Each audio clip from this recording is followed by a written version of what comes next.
Welcome to Washington in Focus. I'm your host, Brett Davis, the Center Square's Washington State Editor. Joining me today is Center Square reporter Timothy Schumann. Tim, how are things?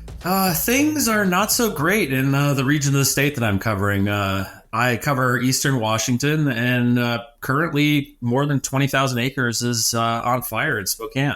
One of your more recent stories was about two people arrested for burglary in the Gray Fire Evacuation Zone around Medical Lake in Eastern Washington. So not only do folks have to worry about, fire, but now they have to worry about criminals taking advantage of the situation. So can you tell us about what happened? Two individuals were, driving around essentially looking for abandoned buildings that had been evacuated in this fire evacuation zone to rob. And an officer, actually a Spokane Police Department officer, the city, got a phone call from a resident, and the Spokane City Police Department have a mutual aid agreement with the county, and this was all in the county's jurisdiction. And so they had around 50 officers operating, essentially helping the county sheriff, who doesn't have the manpower to cover all of the area at once. So something of a joint operation? Yeah, they were helping out with these evacuations, and one of the Spokane Police Department officers got a call of a suspicious vehicle, and once he arrived at the residence, the story that he was told by the person who was there, who happened to be a relative of the property owner, was this car pulled up, and a man got out, and he was dressed in a yellow high-vis jacket, looking like a firefighter. And he said, "Oh yeah, I have a flat. I need to fix it." And within minutes of him stopping and getting out of the car, a woman exited the house on the property and came around the car and got in, and they just drove off.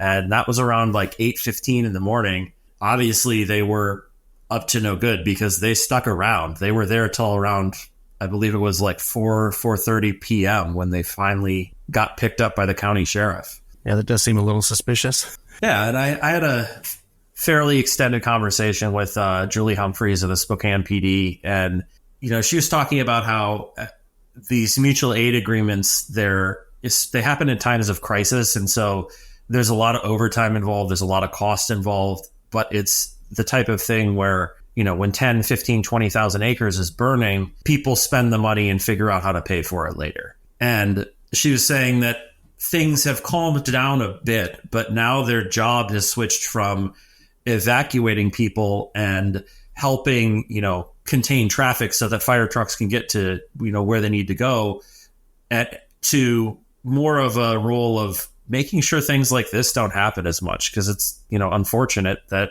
while most of the community is coming together to try and help people who have been, displaced by these fires or had their property completely destroyed, there's a certain subset that see it as an advantage to not have anyone around and just go rummaging through houses. As if things weren't bad enough for these people dealing with the fires. Yeah, and these fires have been going on since, things started around Thursday or Friday last week. And there's multiple issues from state, Washington State Patrol, who runs the state fire marshal is under Washington State Patrol, had, multiple statements come out this weekend.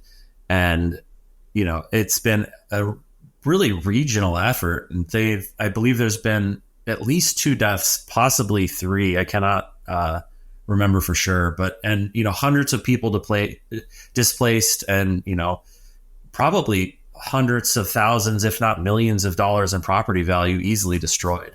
Right. You have any idea how much acreage has been burned so far? I believe it's been over 20,000. It has been on fire in 2 separate fires.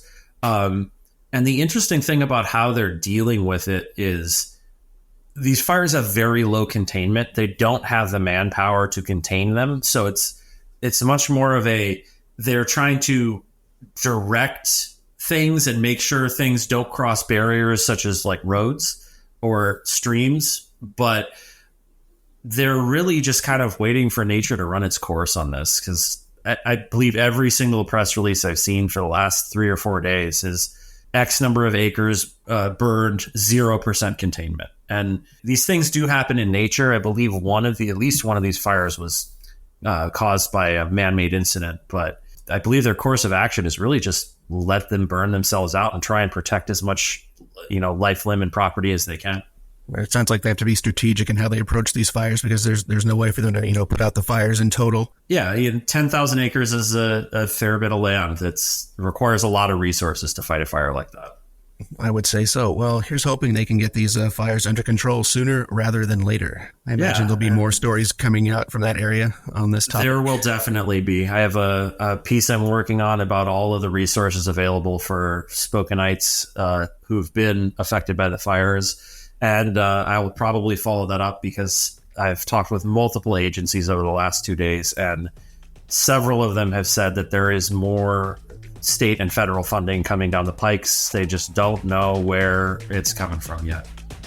All right. Well, we look forward to your continued reporting on this important issue. Thank you so much.